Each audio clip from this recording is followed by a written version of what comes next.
nos quedaría, ojalá pudiéramos hacer en la siguiente clase de posición 2, transcripción y traducción. Si entienden bien esto, podemos avanzar.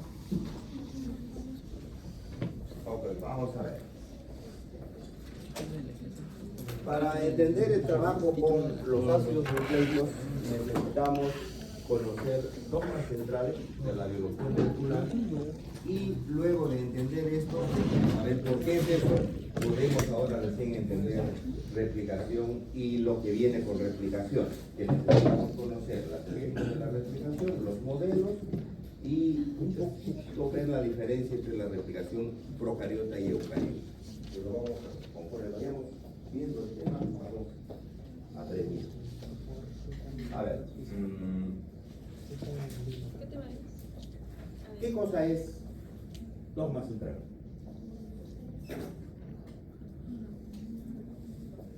Es un dogma. Y que impajarizablemente tiene que ser así y no puede ser de otra manera. Ese es un dogma. ¿Ok? Un dogma es un principio que no necesita mucha explicación para creer en él. Ese es un dogma. Las religiones son dogmáticas, por ejemplo, ¿no? Me dicen, usted tiene que creer en Dios, pero ¿y quién es Dios? No me interesa, usted tiene que creer en Dios. Por eso es que ese es el conflicto con los racionales, con la ciencia, con el racionalismo. ¿Por qué? Porque el racionalismo busca lo contrario, tiene que entender el fenómeno, no es dogmático. Ok, pero incluso dentro de ciencia hay dogmas, pues. Este es uno de ellos. El dogma central de la biología molecular, casi digamos dogma central de la vida, se refiere al flujo de la información en un organismo. Cómo fluye la información en un organismo vivo. ¿Y por qué es importante el flujo de la información en los organismos vivos? Porque si los organismos vivos son capaces de reproducirse, o sea, de generar de un organismo 2 y de 2, 4 y así sucesivamente se pueden reproducir, ya sea una célula o ya sea un organismo completo, la única manera de explicarse eso es que haya información que pase de una a otra. El primero que se imaginó eso fue Friedrich Nietzsche. Les comenté esto al inicio de DNA, ¿no? Cuando se habló de DNA, ¿no? ¿Alguien conoce los trabajos de Friedrich Nietzsche? ¿Sabe quién es Friedrich Nietzsche? ¿Quién? ¿Nadie? ¿Saben? No saben. Con confianza, si no saben, no. También pues estamos para conocerlo. Friedrich Nietzsche es un filósofo alemán, que hizo filosofía, así hablaba Zaratustra. Escribió el libro de filosofía entre los años 1850 1890 más o menos. Contundente y terrible, antirreligioso y antidios completamente. Dice que él mató a Dios, que había matado a Dios. Así hablaba Zaratustra, donde expone su filosofía, la teoría del superior, el ser superior, y la vida es cómo uno se desplaza a lo largo de hacia conseguir el superior. Ok, escribió el anticristo, Homo, la Gaia Ciencia, un montón de libros de filosofía. Por su forma de ser completamente deshumanizado, pero lógicamente es cierto. A ver, les comento algo, por ejemplo, dice el género humano, el humano es el único animal vivo que protege la taradez.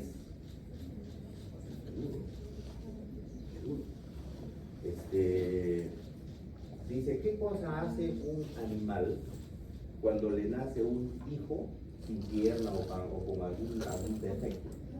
Lo mata. ¿Por qué? Porque por naturaleza el animal tiene que proteger su especie. Por tanto, si nace tarado o nace con una tara es un defecto, nace con una tara, parece que el animal no quiere que esa tara siga en su prole y por eso lo mata, para que ahí se acabe. ¿Okay? Dice, el humano es el único que cuando le parece alguien con una tara lo protege. lo sobreprotege para que esa cara se establezca en la humanidad. Es terrible, es terrible. Dice, nos quejamos de la mendicidad, que porque hay tanto mendigo, tanto pordiosero, pero sin embargo cuando salimos le damos una limosna. Dice, estamos manteniendo la mendicidad. Lo que tenemos que hacer es matar a todos los mendigos. Totalmente deshumanizado, terrible completamente, ¿no? Pero le falta es la realidad. Por eso es que cuando él escribió esta filosofía, sus libros los prohibieron, porque primero desataron una ola de suicidios. Era terrible, entonces lo prohibieron. Y lógicamente hay que tener cierta madurez psicológica y de entendimiento para leer, porque si no puede hacer daño. Uno lee los libros de Nietzsche, puede hacer daño. Pero eso no le quita genialidad. El tipo era un genio. El tipo era un despiadado, deshumanizado completamente, pero es el primero que se imagina algo sobre información genérica. Sin filósofo, no tenía nada que ver con eso. Y en su libro La Raya Ciencia dice, qué raro, ¿por qué un perro siempre tiene hijos perros? ¿Por qué un perro no puede tener hijo gato, hijo pollo, hijo paloma? No siempre tiene perros. Dice, es raro, ¿no? Entonces él dice, la única explicación para que un perro tenga hijos perros es porque hay información que pasa de papá perro a hijo perro. En 1870, un diálogo descomunal. Lógicamente, la información o cómo somos nosotros es una propiedad tan inherente a nosotros que nunca la vamos a cuestionar. Por eso es que nadie antes pensaba en eso. Tenía que ser un loco para que venga a pensar en esas cosas. Hay una frase que nos dice, lo último que descubriría un pez sería el agua. Lógico, porque el agua es tan inherente a su vida que nunca va a cuestionar su medio, porque esa es parte de su vida. Se cuestionará un montón de cosas, pero no el agua. Igualito dice ahí, ¿no? El hombre tiene información que le pasa, el humano, los sistemas vivos tienen información que le pasa, pero eso es tan inherente a él que nunca lo va a cuestionar. Cuestionará moléculas, esto, hará química, todo lo que quiera, pero hace de información. Bueno, Nietzsche dice que tiene que ser un poco así. Y dijo, ¿por qué un perro tiene hijos perros? Porque pasa información. Y en el mismo libro su reflexión es, llámele usted a esta información Dios, divinidad, soplo divino, alma, espíritu, llámele lo que usted quiera, pero tiene que haber información que pasa. Qué tremendo, qué tremendo. ¿Ok? Pero él era filósofo. Entonces, dice, yo sé que hay información que pasa, ¿cómo y qué es? No me importa, porque soy filósofo. Lo único que yo sé es que hay información que pasa. Listo, se acabó. Y se dedicó a escribir otras. Un filósofo. Mischer es un médico militar que en 1890, 1880 y tanto, 1890, lee los libros de Nietzsche y dice, este loco tiene razón. La única manera de que un organismo sea parecido a su progenitor es porque hay información que pasa. Pero yo no soy filósofo, dice, yo soy científico. Así que a mí no me vienen a decir que esa información es Diosito, es espíritu, esa no, señor. Esa información que pasa tiene que ser molecular, tiene que ser materia, científico, pues, pragmático. Y comienza a buscar cuál es la molécula que tiene la información. Se demoraron 50 años para que Watson diga acá está algo. Vale, ¿ok? Y es cierto. Ok. Entonces, cuando Watson tiene ya la idea, todavía no la ha visto en la molécula, pero ya tiene la idea que el ADN es la molécula que tiene la información, se pone a pensar, ¿y cómo pasa? ¿Cómo la célula trabaja con esa molécula? Si esta molécula tiene una secuencia de nucleótidos, de bases, La célula entiende ese lenguaje de bases. La célula, esa información de los ácidos nucleicos del DNA es incomprensible para la célula. Imagínense la idea de este individuo también de Watson enorme en ese tiempo, porque no habían computadoras cuando él trabajó. Ahora para nosotros nos es más fácil entender eso porque conocemos que hay un lenguaje de máquina y un lenguaje que nosotros entendemos. Yo me voy a entender un texto escrito en Word y veo letras y palabras y veo y lo entiendo. Pero si yo me voy al lenguaje de máquina donde está ese mi archivo de Word, ¿hay letras y palabras? No. Hay símbolos, 1, 0, 0, 0, 0, 0, 1, 1, 0, sistema binario, es el lenguaje de máquina. Si mi mismo archivo yo lo leo en lenguaje de máquina, ¿lo entiendo? No, imposible. Bueno, lo mismo sucede con las células. Y lo grandioso en Watson está en haber comprendido esos dos lenguajes sin conocer computación. Entonces les digo, el lenguaje de las células es proteínas, es secuencia de aminoácidos, no secuencia de nucleótidos. La secuencia de nucleótidos es un mecanismo que hace la célula para almacenar la información, porque los aminoácidos son 20, sería muy complicado trabajar almacenando información con 20 unidades. Por eso es que lo trabaja en 2 unidades, en 4 unidades, en las 4 bases. Eso lo entendió Watson. Y dijo, ¿cómo fluye esa información entonces? ¿Cómo es que la información de una secuencia de nucleótidos se convierte en una secuencia de aminoácidos para que la célula pueda entenderlo? Esa idea de cómo fluye esa información se llama dogma. ¿Cómo fluye esa información? Ese es el dogma central. La primera propuesta de Watson, equivocada por supuesto, porque no conocía más, era que las proteínas se sintetizaban, a partir del DNA. El DNA, de alguna manera, había un código que leía el DNA y que fabricaba las proteínas. O sea, los nucleótidos pasaban a aminoácidos. Equivocado. Por esos tiempos medio que discrepó con Crick, con Francis Crick. Y Crick, enojado un poco, lo deja en Inglaterra y se va a trabajar al grupo de Pasteur, al grupo del Instituto Pasteur a Francia. Y comienza a trabajar con los funcionalistas que estaban trabajando ahí, porque Watson es un estructuralista. Cuando se descubre el ADN, se parten en 2 grupos los investigadores, los biólogos moleculares. La gente que se dedica a hacer biología molecular es media excéntrica, tiene un medio loco todo. Pero para dedicarse a estas cosas hay que hacerlo, porque si no es bien difícil. Y se dividieron en 2 grupos. Unos, liderados por Watson, se fueron a trabajar a Cambridge en Londres y se llamaron los estructuralistas. ¿Cuál era su idea?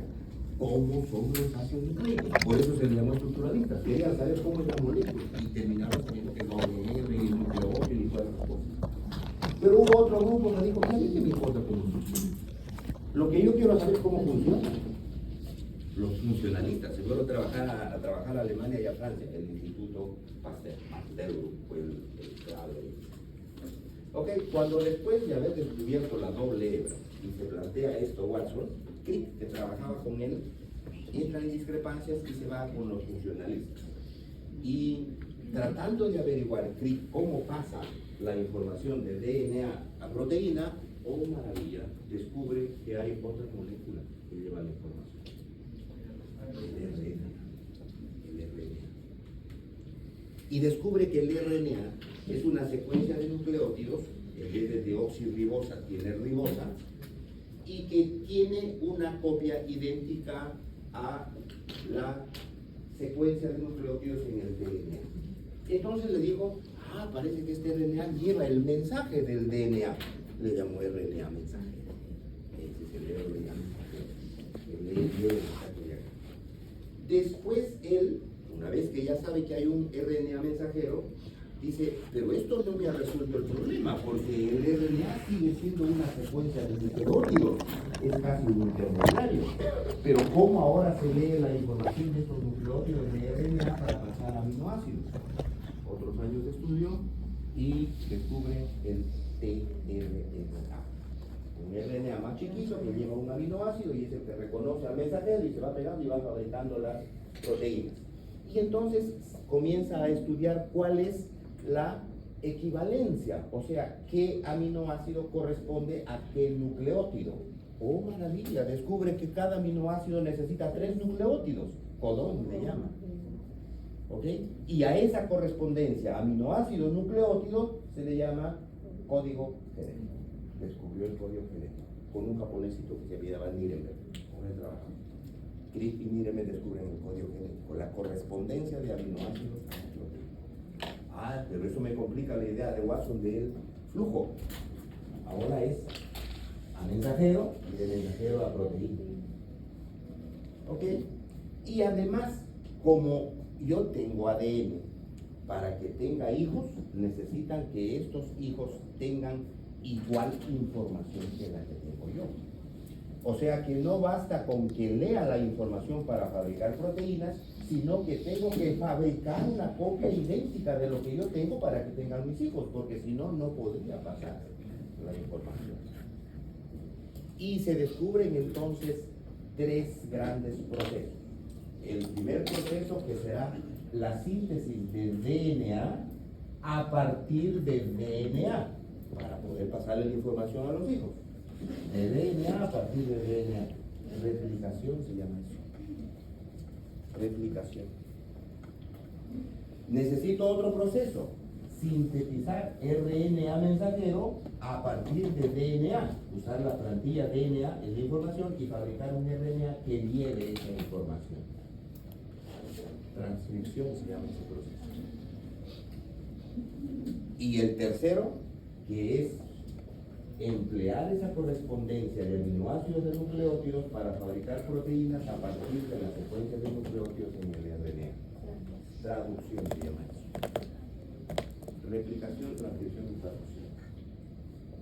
Y establecieron entonces el dogma central, cambiando la idea original de Watson, diciendo: la información en los organismos vivos fluye de DNA a RNA y a proteína. Eso es un dogma. ¿Qué significa que eso es un dogma? Que se puede fabricar RNA a partir de DNA, pero jamás DNA a partir de RNA. No, no puede ser. Eso es ir contra el dogma. La información fluye DNA, RNA, no RNA, DNA. ¿De acuerdo? Por eso es dogma. Y se puede sintetizar proteína a partir de RNA, pero jamás RNA a partir de proteína. Esto es ir contra el dogma. No puede ser. Por eso se dice que el dogma central es la ley que me indica el flujo de la información, cómo fluye la información. ¿Podré fabricar proteína a partir de DNA? No, es saltarme un paso. Es contra el dogma, no puede ser. ¿Puedo fabricar DNA a partir de proteína? No, imposible, es contra el dogma. ¿Y por qué? Porque ningún ser vivo puede tener maquinaria enzimática para hacer esto, ni para hacer esto, ni esto. No, no hay maquinaria enzimática. Por eso es que yo vivo, porque tengo esa maquinaria enzimática que me hace esto, pero no lo contrario. Si yo encuentro algo que haga lo contrario, no sería un organismo vivo, será un monstruo, qué cosa será, pero no un organismo vivo. Como le volvió a la ciencia. Año 1972, descubren unos virus que tienen información en RNA. La información no tiene en RNA. La cachetada, algo más.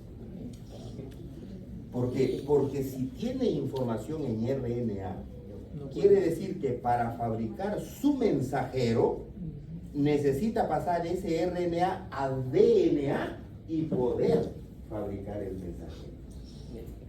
Pero pasar de RNA a DNA, eso no es posible. Bueno, resulta que estos virus rompen el dogma central, pues. Y sí tienen una enzima que pasa de RNA a DNA, solo ellos. Por eso es que de esto se agarraron muchos biólogos moleculares y dijeron, por eso es que los virus no son organismos vivos, porque están contra el dogma. Llámele usted un paquete de proteínas con RNA o con ácido nucleico, pero no, eso no puede ser organismo vivo, está contra el dogma. Sí, pues. Y esa es una de las razones por las cuales a los virus no se los considera organismos vivos. Rompen y lo pasan de eso. ¿Ok? Pero resulta eso un paso muy importante desde el punto de vista clínico o médico para el humano, para nosotros. Porque si ellos necesitan esta enzima que convierta RNA en DNA, que fue descubierta, aislada y ahora la conocemos, que se llama transcriptasa reversa o retrotranscriptasa o transcriptasa inversa, cualquiera de estos tres nombres son sinónimos, esa es la enzima que hace este paso. Como todo organismo vivo no tiene esa enzima ni lo necesita, ¿ok? Entonces esa enzima se convierte en un blanco de ataque para matar a los virus, ¿sí? Porque muchos de estos son patógenos. Coronavirus, por ejemplo, HIV, por ejemplo, almacenan en RNA. Entonces, si yo consigo una sustancia que destruya transcriptasa reversa, a mí no me hace nada y al virus también. Sí, pues, hay esa sustancia. Silobudina, AZT, aciclovir, retrovir, trabajan a nivel de transcriptasa reversa. O sea, están orientados a malograr transcriptasa reversa. Serían los candidatos a ser antivirales, pues agentes antivirales, pero para RNA, porque hay virus DNA, ahí sí no puedo hacer nada, todavía. ¿Ok? ¿Entendido los dogmas centrales? Ok. Y los tres procesos que tenemos que hacer.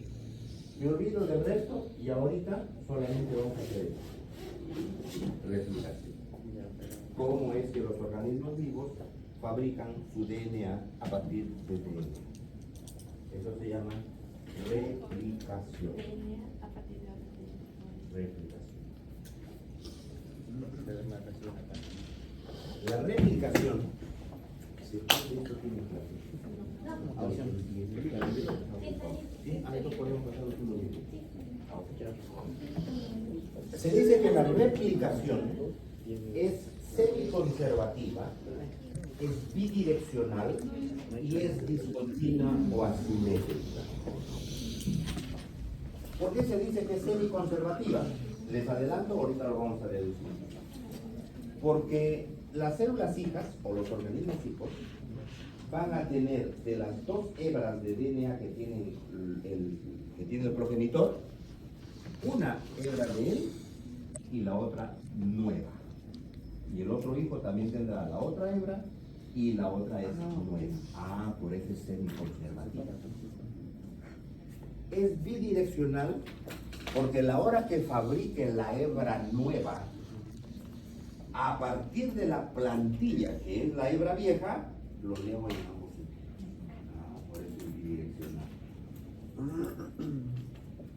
Y es discontinua o asimétrica porque como la hora de leer la hebra y fabricar la nueva hebra, tengo que formar enlaces entre el fosfato 5' y el oxidilo 3' del otro nucleótido, lo puedo hacer solo en una dirección, 5'3", nunca 3, no puedo hacerlo 3. Eso significa que en una hebra puedo andar sin problemas, pero en la otra hebra no, porque es al revés. Entonces voy a tener que hacerlo a pedazos. Acá, luego saltar más allá, y luego saltar más allá, y luego saltar más allá. Por eso es discontinuo. ¿Ok? Veamos entonces cómo sucede, cómo es este proceso. Veamos por qué, o los modelos que se propusieron para entender que es semiconservativo. Hay tres modelos que se propusieron cuando se comenzó a estudiar cómo sucede esta replicación. Y Hershey y Chase fueron los que más trabajaron años de su vida trabajando en eso. Un modelo me dice, por ejemplo, este de acá, que se llama replicación conservativa.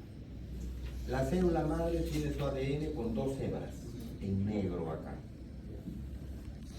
Una posibilidad es que cuando tenga las células hijas, se copien estas dos hebras en dos hebras hijas, pero una célula se quede con las dos hebras viejas y las dos hebras nuevas pasen a la otra célula.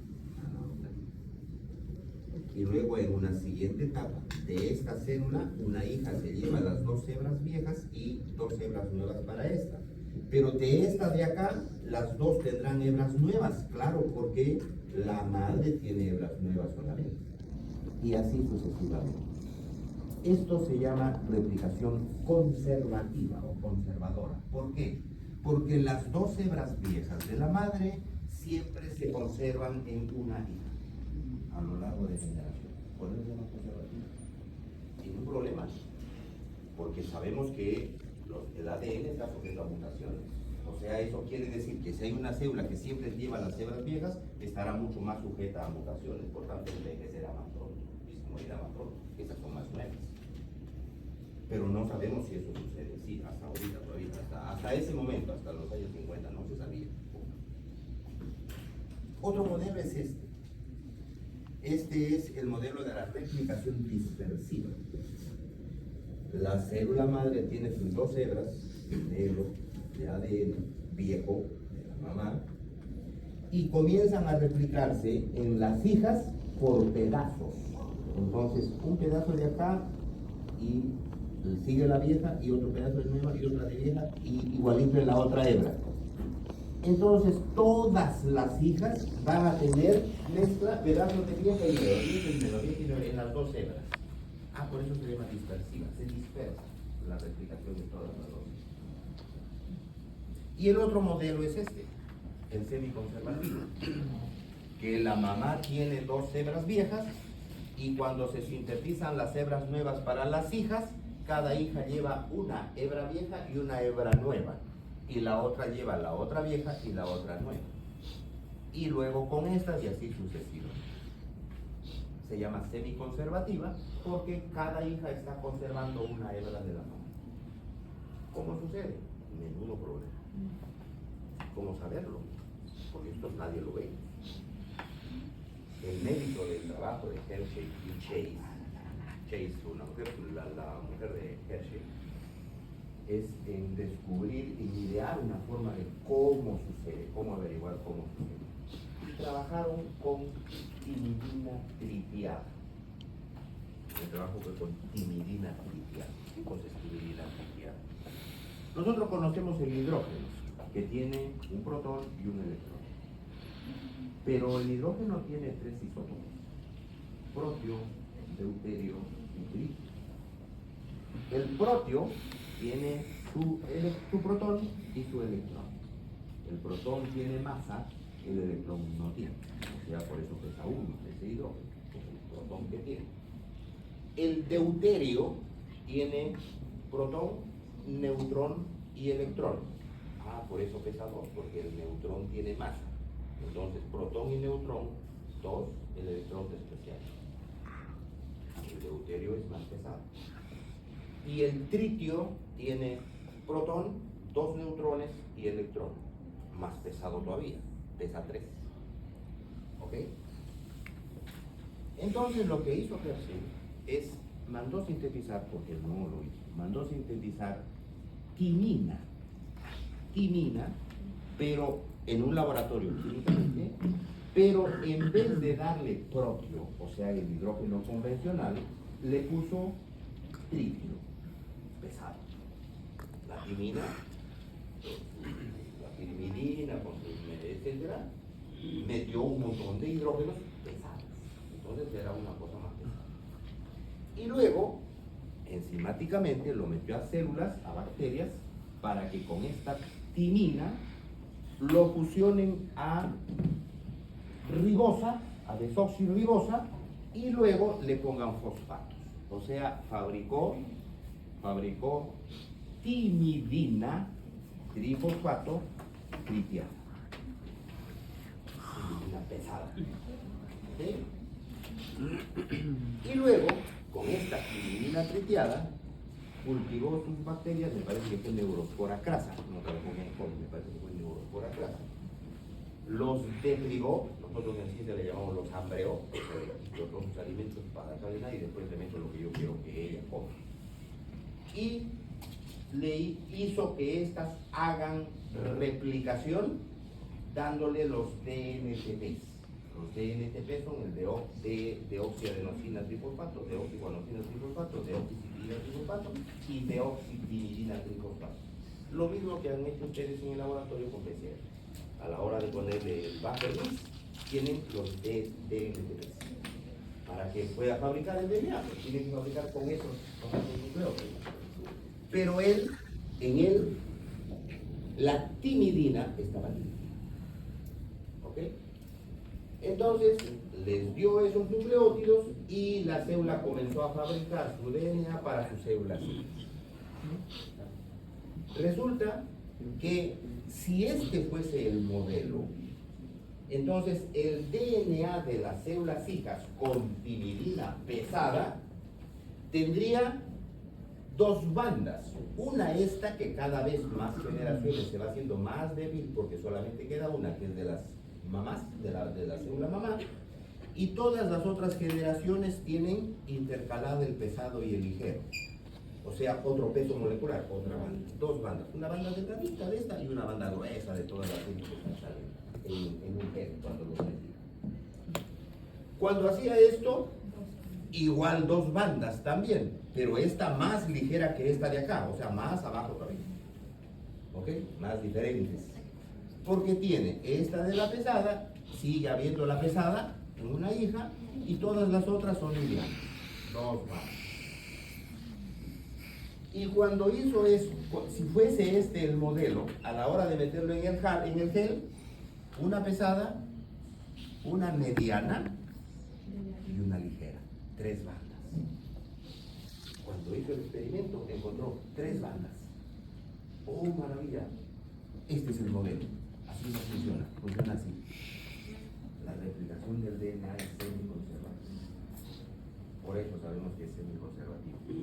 Hershey y Chase, 1948, 1950. ¿Ok? ¿Entendido?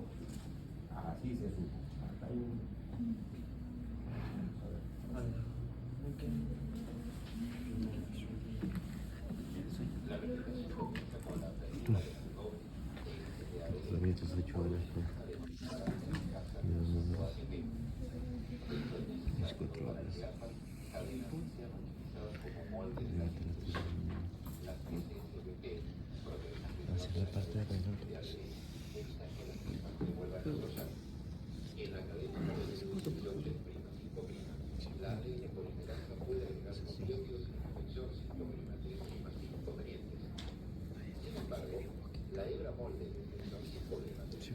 No puede replicar un espermatozoide. Por eso se la llama retardada. Esto es porque la polimerasa sintetiza en sentido contrario 5' del prima. Es necesario que se abra la horquilla para comenzar a replicarse a partir de los primers que sintetiza una primasa. A partir de ellos, la ADN polimerasa 3 sintetiza fragmentos de ADN denominados deoxasanos, hasta encontrarse con el primer de ARN siguiente. Luego, la ADN polimerasa 1 remueve el primer de ARN y agrega ADN en su reemplazo. El eje de azúcar fosfato es luego sellado por la ligasa. Para concluir, se muestra toda la horquilla de replicación a modo de síntesis.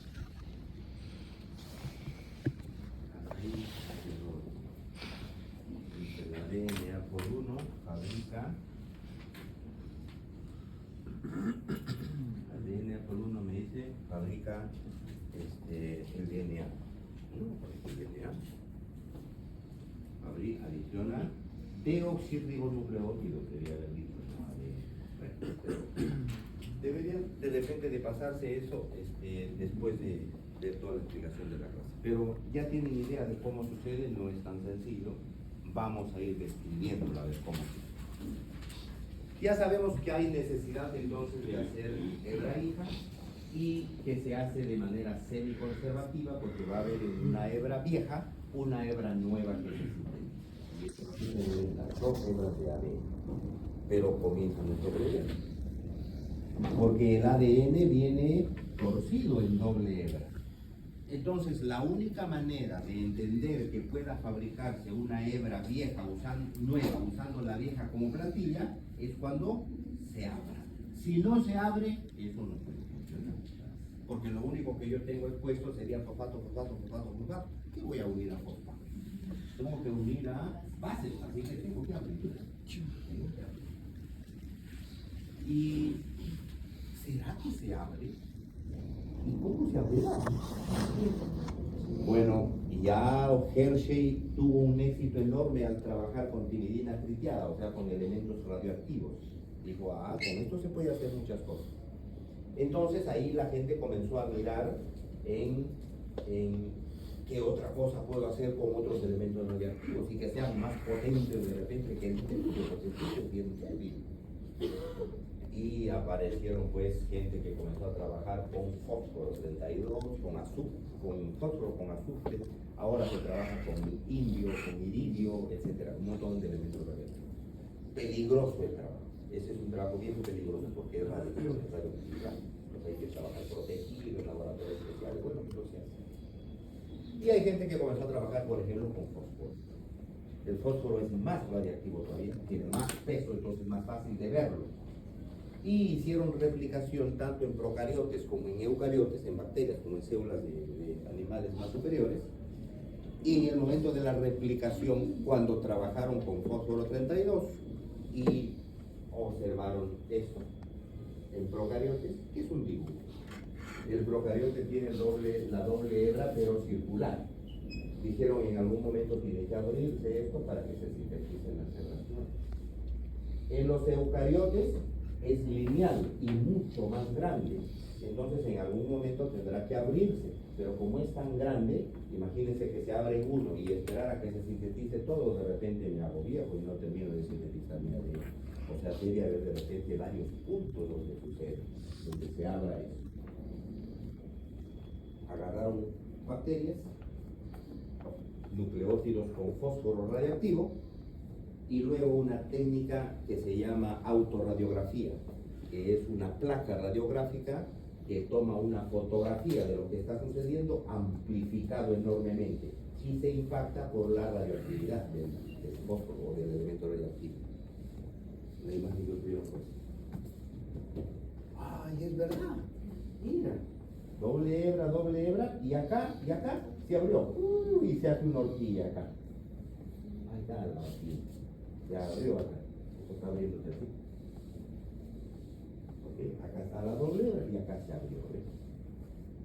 Entonces aparece la idea de la burbuja o el ojal y las horquillas. Estos dos puntos donde son. Acá, la horquilla, se abre acá y acá se abre. Y pues así es, así sucede. ¿Sucederá en eucariotes así? Células eucariotas, fósforo, microfotografía o autorradiografía, ahí está. Sí, cierto, miren, ¿ve? Se abrió un ojal, se abre, uy, montones de ojales. Sí, pues así sucede, así es. Así es como sucede la replicación. ¿Ok? Ahora entonces que sabemos que es así, vamos a comenzar a dilucidar cómo sucede, o sea, ¿quién lo abre? ¿Quién lo abre y cómo lo abre? Y comenzaron trabajos de 50, 60 años. 935.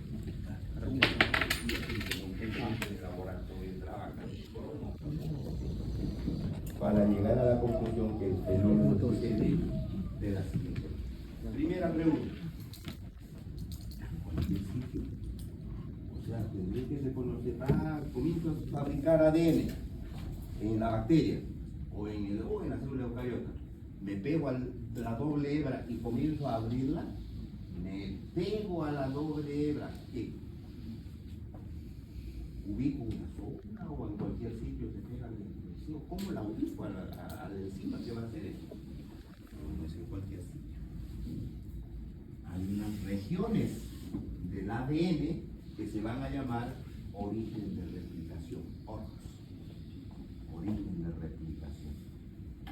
Entonces hay un paquete de proteínas que va a reconocer esa zona y ahí se pega. Solo en esa zona, que es el origen, no en cualquier sitio. Y estas se llaman proteínas de iniciación. varias proteínas. Estas, en el caso de eucariotes, es muy complejo, porque son un montón de proteínas que hacen diferentes funciones. Pero el objeto es pegarse al origen de replicación y deformarlo. Le hacen este bucle. Lo deforman. ¿Para qué lo deforman? Para que la enzima que venga a romper los puentes de hidrógeno de las dos hebras lo reconozca esa deformación y dice, desde acá tengo que comenzar. ¿Ok? Esa enzima es la helicasa. La helicasa, enzima, proteína, está paseándose por el ADN y cuando encuentre el bucle este con las proteínas, ok, ahí tengo que comenzar a romper. Entra entre la doble hebra y rompe los puentes de hidrógeno. Rompe los puentes de hidrógeno, abriendo la doble hebra. Los puentes de hidrógeno AT, que es entre estas dos que lo rompemos in vivo mediante esta helicasa y que ustedes lo han roto en la práctica de PCR en el laboratorio con temperatura. La hora que lo llevaron a 95 grados, se rompen los puentes de hidrógeno y se abren la doble hebra. Porque ahí no hay helicasa. Eso es totalmente inútil. Menudo problema este del trabajo de la helicasa. Porque a la hora que rompo estos puentes de hidrógeno, como estas hebras no están paralelas, sino torcidas, la hora que esto se abre, acá se tuerce más. La tensión es mucho más fuerte, mucho más fuerte. ¿Ok? Aquí no lo han puesto, pero lo vamos a ver en otro diagrama después, que hay otro paquete de enzimas que se pega acá. Esencialmente son dos, una llamada girasa y la otra la topoisomerasa, que como siempre están unidas, muchos le llaman el complejo de la girasa o el complejo de la topoisomerasa. Y las dos están ahí, tienen varias unidades cada una, porque es un sistema complejo de signos. Estas vienen acá con dos funciones. La girasa tiene un torque, o sea, la girasa hace esto, gira hacia la izquierda, porque como si supiera que el DNA está torcido a la derecha. Y si está torcido a la derecha y esta proteína gira a la izquierda, lo que hace lo desenvuelve y se abre, pues. Y ahí está la helicasa rompiendo los puentes para abrir. Pero cuando la girasa hace esto para desenroscarlo, lo que está atrás se tuerce más. Háganlo ustedes con 2 ligas o 2 hilos, torcido ahí y ábranlo en medio, se tuerce al otro lado. Ahí viene la topoisomerasa. Y agarra a la parte cuando está muy tensa, lo corta, se desenrolla y lo vuelve a unir. Listo, ya lo relajó. Entonces la helicasa puede seguir trabajando con la girasa. Se vuelve a torcer más allá, la topoisomerasa corta, se desenrosca, vuelve a unirlo y así va avanzando y va abriendo el hoja. Y se va abriendo el hoja. ¿Ok? Pero además, la helicasa tiene otro problema. Porque cuando rompe los puentes de hidrógeno y se abre, quien queda acá y quien queda acá son nucleótidos complementarios.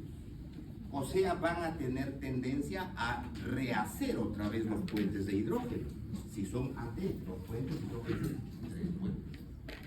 ¿Y qué gano yo como helicasa? Rompiendo los puentes por acá y bueno, ahora se van pegando otra vez. Entonces necesito evitar que se peguen. Unas proteínas chiquititas que tienen esta célula, proteínas de unión a una sola fibra, SSP, ¿ok? Que se van pegando acá. Para evitar que estas se vuelvan a unir los puentes de hidrógeno y dejar abierta el ojal. Se queda abierto. ¿Listo? De esa manera se abre el ojal para que pueda hacerse. Y ahora que ya está abierto el ojal, ¿qué cosa hago? Otra enzima. Una DNA polimerasa.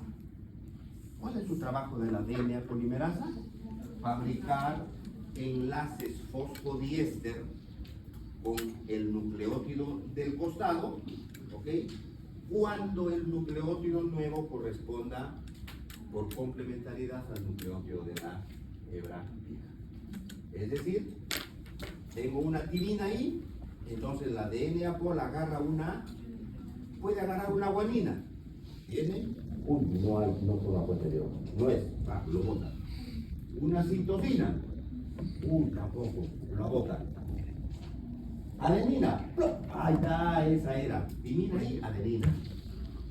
Y cuando se pegó, hace el enlace fosfolípido. Otra vez, agarro uno más, coincide, no coincide. Sí, coincidió, listo. Enlace fosfolípido. Acá. Enlace fosfolípido. Y va construyendo la hebra. Ese es DNA polimerasa. Polimerasa polimeriza DNA. ¿Ok?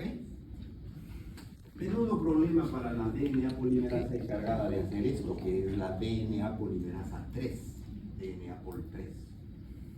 ¿Por qué? Porque su función es hacer enlaces fosfodiéster. Y cuando viene, reconoce la hebra, no hay donde haga enlace fosfodiéster porque no hay nada, es vacío. No puede trabajar.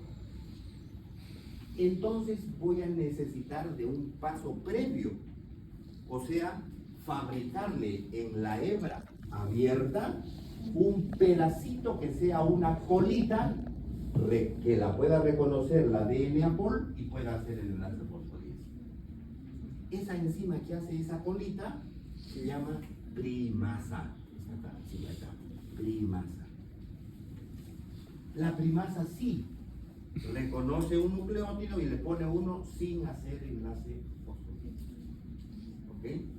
Pero el problema es que la primasa no trabaja con deoxirribonucleótidos, sino con ribonucleótidos. O sea que va a fabricar RNA, no DNA. Sí, pues, en vez de timina me va a poner uracilo. Y eso es lo que hace.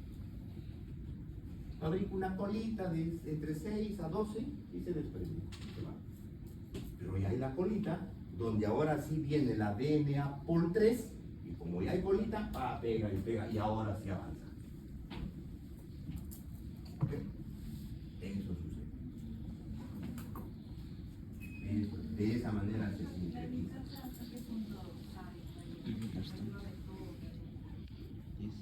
La helicasa va rompiendo hasta que ya no pueda, porque está torcido al otro lado. Entonces ahí es donde la quirasa, la topoisomerasa corta, se desenrosca, la quirasa da vuelta y otra vez está suelto, entonces la helicasa puede. Hasta donde ya no puede, porque otra vez está torcido. Otra vez la topoisomerasa corta y local sigue abriendo. ¿Por qué? Porque ella es la que va entrando. ¿A dónde va a entrar si ya no puede? Porque está muy duro. Ya no puede porque está muy duro. Claro, se va a abrir todito.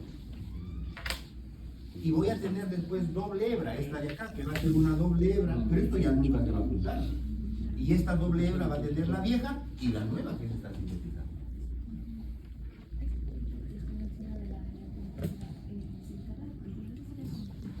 Es el primer. Ese es el primer. Como se llama primer o cebador. Esto es lo que hace la hebra. Pega. ¿Ok? Otro problema adicional. Resulta que la DNA pol va a pegarle el fosfato 5' del nucleótido que está entrando al oxidrilo 3' del nucleótido que está pegada a la hebra vieja. ¿De acuerdo? Eso lo puede hacer solo por un lado. Porque por el otro lado, lo que está libre no hay oxidrilo, sino hay fosfato. Entonces, cuando traiga el nucleótido, fosfato con fosfato, no, pues no puede. O sea que solo puede trabajar en una sola hebra. Acá está el origen de replicación, la doble hebra, viene la helicasa, se abre, comienza a abrirse el ojal y acá lo tengo el ojal más abierto. Acá se pegó el origen de replicación y acá se pegó el origen. ¿Ok? Acá yo puedo pegar al 3', entonces viene la polimerasa, la pol, y comienza a conectar. Y se va sin fin. Acá sí le han puesto las pequeñas proteínas para que se peguen y esto no vuelve a unir. Pero estas se van saliendo, ¿no? Se van saliendo. Pero acá sigue esta. igual otra DNA pol acá se unió en esta, que es la opuesta, que también será 5,3. Puede fabricar el 5,3, o sea que sigue. Y conforme se vaya abriendo, esta va a seguir sintetizando y así sin problemas. Pero el problema está en esta otra hebra. Porque acá no puede, la hora que quiere entrar no encuentra un OH3, encuentra un fosfato 5. No puede. Entonces, ¿qué cosa hace? Una primasa ha fabricado acá un primer y esta viene y comienza a pegarle así, pero en sentido contrario. Esa colita. ¿Ok? Hasta acá, que es el punto de origen. Y acá se desprende la DNA pol. Y mientras tanto la primasa ya fabricó otro primer más allá. Tendrá que venir acá al otro primer y otra vez la colita. ¿Hasta dónde? Hasta tu primer. Viene acá y se desprende. Y así va leyendo la hebra pedacito a pedacito. Esta se llama retardada, hebra retardada o discontinua. Y esta se llama la hebra continua. Y lo mismo que está sucediendo acá, sucederá en este lado, en la hebra complementaria, porque es igual. ¿De acuerdo? La DNA pol en esta hebra no tiene problema, pero en esta fabrica hasta el primer y ahí lo soltó y de nuevo fabricará al otro hasta el primer y así sucesivamente. Pero la hora que encuentre acá este primer no puede formar el enlace fosfodíester, porque eso lo hace al primer que lo tiene originalmente. O sea que va a fabricar todos esos pedazos, pero en donde está el primer hay un hueco, hay un corte. ¿Ok? Y esta hebra no me va a servir, porque tiene DNA, RNA, DNA, RNA, DNA, RNA. Entonces viene después otra enzima, la DNA polimerasa 1, DNA pol 1, que reconoce dónde hay este RNA, el primer, y lo corta y lo cambia. Y en vez de esa pone, en vez del ribonucleótido que saca, pone el deoxirribonucleótido correcto. Saca todo el primer y mete el DNA pol 1. ¿Ok? Pero pone el DNA hasta el huequito. No puede hacer el enlace con el huequito. Se va. Tiene que venir después entonces otro, la ligasa. Ah, y acá hay un hueco. ¿Cuál es un puente? Puente. Acá hay otro puente. Y así. La ligasa une esos pedazos. Cada uno de esos pedazos que se forman en la hebra discontinua, mediante este mecanismo, fueron descubiertos por un japonesito en los años 60, inicio de los 60, que se apellidaba Okazaki. Ah, por eso se les llamó entonces fragmentos de Okazaki.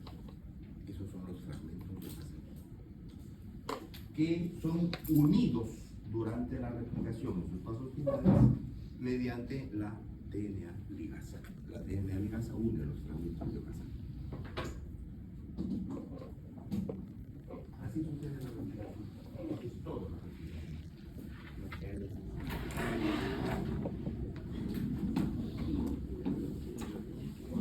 Otra imagen, pero es lo mismo. Es lo mismo. Una continua, una hebra continua y una discontinua con pedazos. La DNA pol que va fabricando los pedazos. Después tiene que venir la DNA pol 1 a sacar los primers y ponerle el correcto, y después viene la ligasa, la primasa del primer, y después tiene que venir la ligasa y unir los fragmentos de ligasa. Y así se. En los procariotes, uno solo continuo, ya está terminado. En los eucariotes, montones, entonces por pedacitos.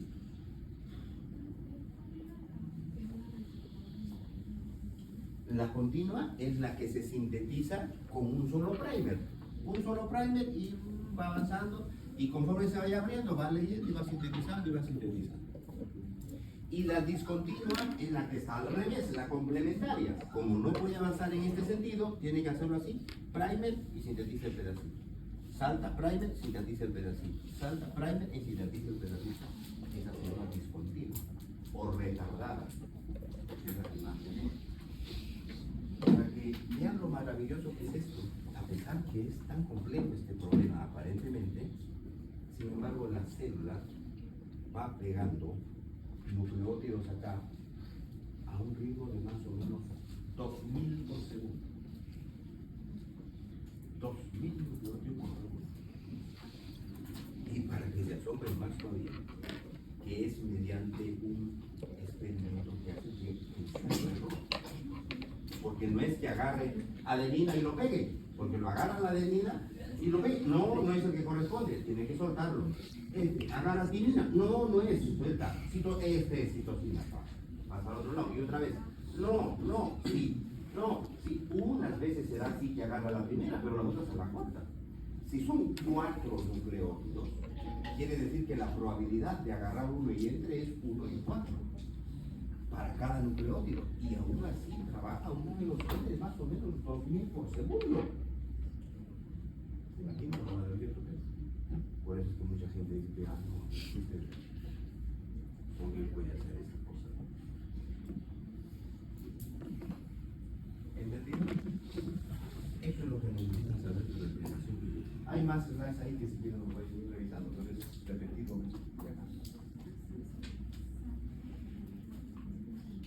¿Listo?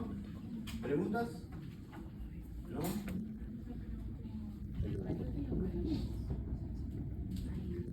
El mecanismo es igualito, es lo mismo.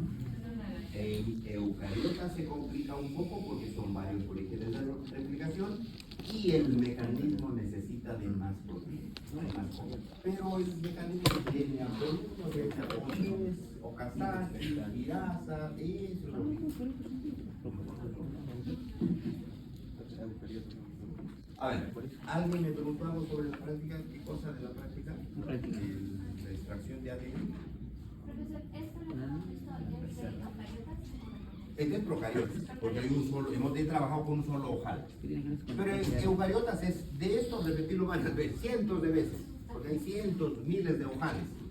¿Ya? Y un poquito más de proteínas, ahí es un poco más complejo. Pero en el fondo es lo mismo, es el mismo procedimiento. Abrir la doble hebra, darle vuelta, cortarla, sintetizar Okazaki, etc. Estos son procariotas, ¿no? Este es el procedimiento porque hay un solo ojal. En eucariotas simplemente hay más ojales. Les digo, el proceso, las etapas, los pasos son los mismos.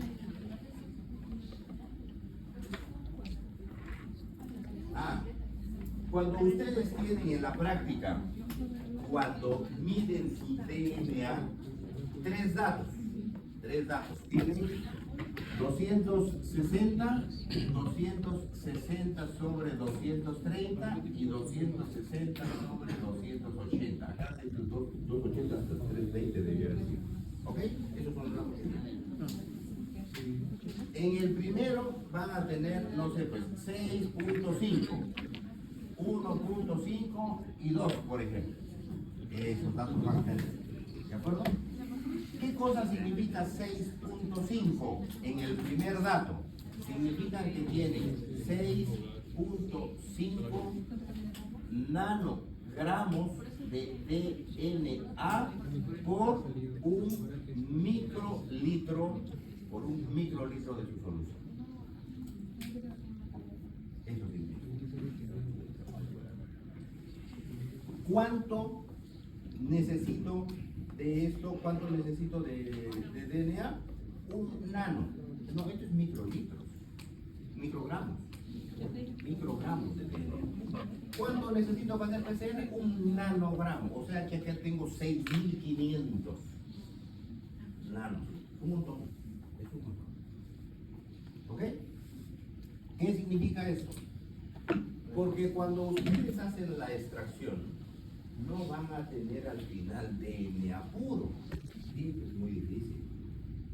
Primero, van a tener un montón de moléculas orgánicas contaminantes con su extracción de lo que todos están poniendo. Están poniendo SDS, están poniendo NTA, están poniendo citrato, TAE, un montón de cosas en los buffers para tratarlo.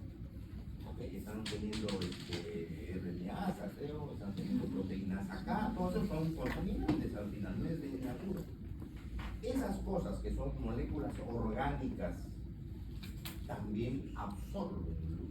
El DNA absorbe luz a 260. Por eso es que ustedes pueden medir eso.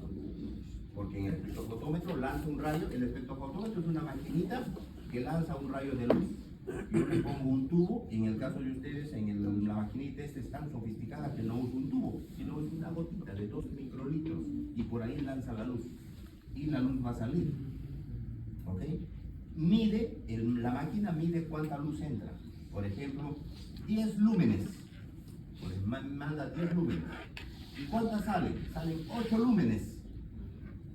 Quiere decir que 2 lúmenes quedaron atrapados acá. ¿Dónde? En la estructura de la molécula, pues el DNA. Y la luz que está lanzando para medir DNA es a 260 nanómetros, la longitud de onda. ¿Por qué? Porque sabemos que el DNA absorbe a 260 nanómetros.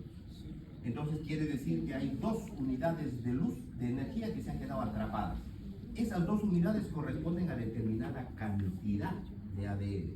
Si hay muy poquito, no serán 2, pues será menos lo que quede atrapado. Si hay un montón, en vez de 2 será pues 4, 5, más cantidad de energía atrapada. Y la máquina hace una gráfica y calcula cuánto DNA corresponde a la energía que ha quedado atrapada acá. Y el bote será 6 puntos. ¿Ok? Y lo mismo hace a 230 nanómetros. ¿Por qué a 230? Porque las moléculas orgánicas con que trabajan absorben a 230. Y después nos bota un número que es la relación 260 a 230. O sea, cuánto DNA tengo respecto a las moléculas orgánicas que hay en mi muestra. Eso me molesta. Si esto me diera 1, significa que la mitad de moléculas que yo tengo ahí son DNA y la mitad son moléculas orgánicas. Si el número fuese 2, significa que hay el doble de ADN que de moléculas orgánicas. Es una proporción. Si me da 1.5, significa que la proporción es 1.5 a 1. O sea, significa que hay 1.5 más de DNA que de moléculas orgánicas.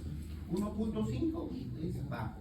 Lo ideal sería que me salga 1.8 a 2.2, 2.3, porque eso significa que tengo más DNA que moléculas orgánicas. Ahora, si me sale este dato 10, está casi puro mi DNA. Pero si este dato me sale 0.1, tengo por cada molécula de DNA tengo 9 contaminantes. Por eso, quiere decir que hay más contaminantes que ADN. ¿Ok? Si sale 0.5, hay el doble de contaminantes que de ADN. ¿Ok? Y luego también hace la medida a 280 nanómetros. ¿Por qué hace a 280 nanómetros? Porque a 280 nanómetros absorben las proteínas. Es que cuando yo rompí mi ADN, rompí histonas. ¿Y me podré liberar de las histonas completamente? No, pues no puedo liberarme. Entonces quiero saber al menos cuánto estoy arrastrando de proteínas. Eso me mide este de acá. Y la medición también es proporción. O sea que si me sale 2, significa que hay el doble de ADN que de proteínas. Si me sale 1, entonces sería igual cantidad de ADN, igual cantidad de proteínas. Si sale 0.1, hay 9 veces más proteínas que ADN. De esta manera mido, acá mido la cantidad de ADN que tengo y acá mido la pureza. ¿Se acuerdan? No sé si alguna vez les dije, a los que estaban en mi grupo 3, ya les dije, la pureza a la hora que uno trabaja con ADN es crucial. Es decir, por eso es que le dije que es caro el trabajo con ADN. ¿Por qué? Porque si yo hago esto y me da resultados no buenos, ¿qué tengo que hacer? Volver a purificar. Y que a veces tengo que hacer 20, 30 veces de purificación hasta lograr limpiar mi ADN, porque si no, no puedo trabajar. Si quiero clonar un gen, no, hay mucha proteína, no puedo clonar.